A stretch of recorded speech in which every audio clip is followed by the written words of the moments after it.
Hello students, આપણે આગળના સેશનમાં સ્વાધ્યાય 3.2માં એક્ઝામ્પલ 3 સુધી જોયું. હવે આપણે આજે એક્ઝામ્પલ 4 જોઈશું. એક નિયમિત બહુકોણને કેટલી બાજુઓ હોય તો તેના દરેક અંતકોણનું માપ 165 થાય. તો અહીંયા નિયમિત બહુકોણની બાજુઓ શોધવાની કહી છે અને અંતકોણનું માપ 165 આપેલું છે. તો આપણે સૌપ્રથમ આપણે એક બહુકોણ અહીંયા દોર્યો, એક નિયમિત બહુકોણ. તો અહીંયા અંતકોણનું માપ 165 છે. તો બાજુઓ શોધવા માટે સૌપ્રથમ આપણે બહિષ્કોણ શોધીશું. તો બહિષ્કોણ તમને ખબર હશે, બહિષ્કોણ શોધવા માટે 180માંથી અંતકોણનું માપ બાદ કરવાનું. તો 180 - 165, તો અહીંયા કેટલા મળે આપણને? 15 મળે. આ બહિષ્કોણની બાજુ, બહિષ્કોણ આપણને માપ મળ્યું. હવે પરંતુ આપણે નિયમિત બહુકોણની વાત કરી છે, બાજુઓ શોધવાની છે. તો હવે બહિષ્કોણનો કુલ સરવાળો આપણને ખબર છે 360° થાય. તો બહિષ્કોણનું બાજુઓ એટલે કે ખૂણાઓ શોધવાનો, એટલે કે 360/15, એટલે કે n બરાબર કેટલી બાજુઓ થાય? તો 360/15 કરીએ તો આપણે n બરાબર 24 મળે.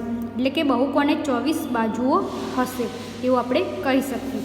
હવે આગળ જોઈએ એક્ઝામ્પલ 5. એવો નિયમિત બહુકોણ શક્ય છે કે જેમાં દરેક બહિષ્કોણનું માપ 22 હોય. હવે આપણે આમાં ઉલટું પૂછ્યું છે, બિકોઝ 22 માપ આપેલું હોય તો એ બહુકોણ શક્ય છે કે નહીં. તો આપણે એ જોઈએ કેવી રીતે શોધાય. તો સૌપ્રથમ જો બહિષ્કોણના માપ વડે 360° નિશેષ ભાગી શકાય તો શક્ય છે. આગળના એક્ઝામ્પલમાં જોઈને 360°/15 કર્યા તો આપણને 24 મળ્યા. તો નિશેષ પોઈન્ટમાં જવાબ ના હોવો જોઈએ. જો આ રીતે મળે તો આપણે એવું કહી શકીએ કે બહિષ્કોણનું માપ 22° થાય. તો આપણે આગળ જોઈએ. તેથી 360°/22 બરાબર અહીંયા આપણા આન્સર શું આવે છે? 16.36 મળે. તો તમે જોઈ શકો છો આ બહિષ્કોણનું માપ એ બહિષ્કોણ શક્ય છે કે નહીં એ જોવા. તેથી 22° બહિષ્કોણ હોય તેવો નિયમિત બહુકોણ શક્ય નથી, કારણ કે આપણને નિશેષ જવાબ મળ્યો નથી. તો 22°નું માપ હોય તેવો નિયમિત બહુકોણ શક્ય નથી. હવે આગળ જોઈએ. શું આ માપ નિયમિત બહુકોણના અંતકોણનું હોઈ શકે? કેમ? એટલે ઉપરના ક્વેશ્ચન ઉપરથી બીજો આન્સર આપણે બી આપવાનું છે. એટલે જે માપ આપેલું છે 22°, એ નિયમિત બહુકોણના અંતકોણનું હોઈ શકે. આ માપ આપણને બહિષ્કોણનું આપેલું છે 22°. હવે એવું કહે છે અંતકોણનું માપ હોઈ શકે, તો આપણે આગળ કર્યું એ રીતે જોઈએ. એક આપણે નિયમિત બહુકોણ દોર્યું. હવે અંતકોણનું માપ આપેલું છે 22° અને આપણે બહિષ્કોણ શોધવાનું છે. ધારો કે અંતકોણ 22° છે.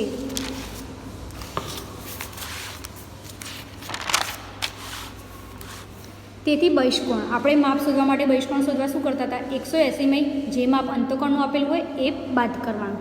તો આપણને 158° મળ્યા. હવે ફરીથી આપણે શું શોધવાનું છે? શક્ય છે કે નહીં. ફરીથી 360° નહીં, 158 વડે ભાગીએ તો 360°/158, તો આપણને જવાબ 2.27. એ આપણને નિશેષ જવાબ મળ્યો નથી. તો આવો નિયમિત બહુકોણ શક્ય નથી. જે પ્રમાણે આપણે આગળ કર્યું એ પ્રમાણે શક્ય નથી. હવે આગળ જોઈએ એક્ઝામ્પલ 6a. નિયમિત બહુકોણમાં અંતકોણનું ઓછામાં ઓછું માપ કેટલું હોઈ શકે? કેમ? હવે ખાસ ધ્યાન આપજો, નિયમિત બહુકોણ હોય એમાં અંતકોણનું આપણે વાત કરી એ રીતે એમાં ઓછામાં ઓછું માપ એટલે સૌથી નાનું માપ કયું હોઈ શકે એ આપણે શોધવાનું છે. તો મિત્રો આપણે જાણીએ છીએ કે બહુકોણ એટલે રેખાખંડો વડે બનતી બંધ આકૃતિ. બધાને ખબર હશે, આપણે અંતકોણ કે બહુકોણ દોરીએ એના માટે રેખાખંડોની જરૂર પડે છે, એ પણ કેવી? બંધ આકૃતિ. હવે નાનામાં નાનો નિયમિત બહુકોણ ત્રિકોણ છે. બધાને ખબર હશે નાનામાં નાનો બહુકોણ શું છે? ત્રિકોણ હોય.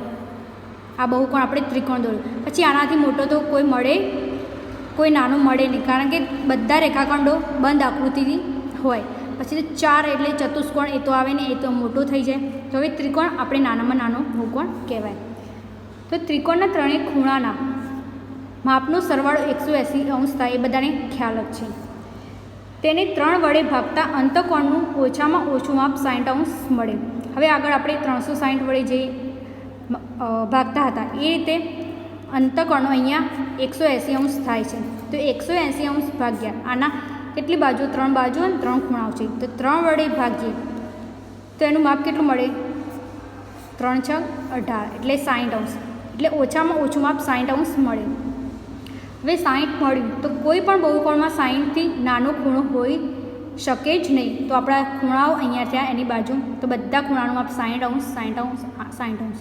તો આપણે નાનામાં નાનું ત્રિકોણ કહેવાય અને નાનામાં નાનું માપ 60° થાય, તો એ અંતકોણનું માપ કહી શકાય. હવે આપણે એમાં બી જોઈએ. નિયમિત બહુકોણમાં બહિષ્કોણનું વધુમાં વધુ માપ કેટલું હોઈ શકે? જે રીતે આપણે અહીંયા નિયમિત બહુકોણમાં અંતકોણનું માપ નાનામાં નાનું કેટલું મળ્યું? 60°. હવે બહિષ્કોણનું માપ શોધવાનું છે. તો જે બહુકોણમાં અંતકોણ નાનામાં નાનું હશે તે આકૃતિમાં જ બહિષ્કોણ મોટામાં મોટો થાય. એટલે નાનો હોય તો અહીંયા નાનામાં નાનો આપણે અંતકોણ છે, તો અહીંયા બહિષ્કોણ શોધવાનું છે, તો એ મોટામાં મોટો થાય. ઉપરના દાખલામાં ત્રિકોણમાં અંતકોણ નાનામાં નાનો છે તે 60° છે. તેથી બહિષ્કોણ આપણે જે રીતે આગળ કરતા હતા એ રીતે 180 - 60 બહિષ્કોણ શોધવા માટે બરાબર 120° આપણને મળે. તો અહીંયા બહિષ્કોણનું માપ મોટામાં મોટું 120° થાય. તો વિદ્યાર્થી મિત્રો, આપણે યાદ રાખવાનું છે કે અંતકોણનું નાનામાં નાનું માપ 60° અને મોટામાં મોટું બહિષ્કોણનું માપ 120° થાય છે. તે હોમવર્કમાં તમારે એક એક્ઝામ્પલ લખવાનું રહેશે, જે આપણે આગળ કરાયેલું છે. 15 બાજુઓ ધરાવતા નિયમિત બહુકોણમાં બહિષ્કોણનું માપ કેટલું થાય તે શોધવાનું છે. આપણે આગળ સૂત્ર પણ છે એ રીતે શોધવાનું છે. Thank you.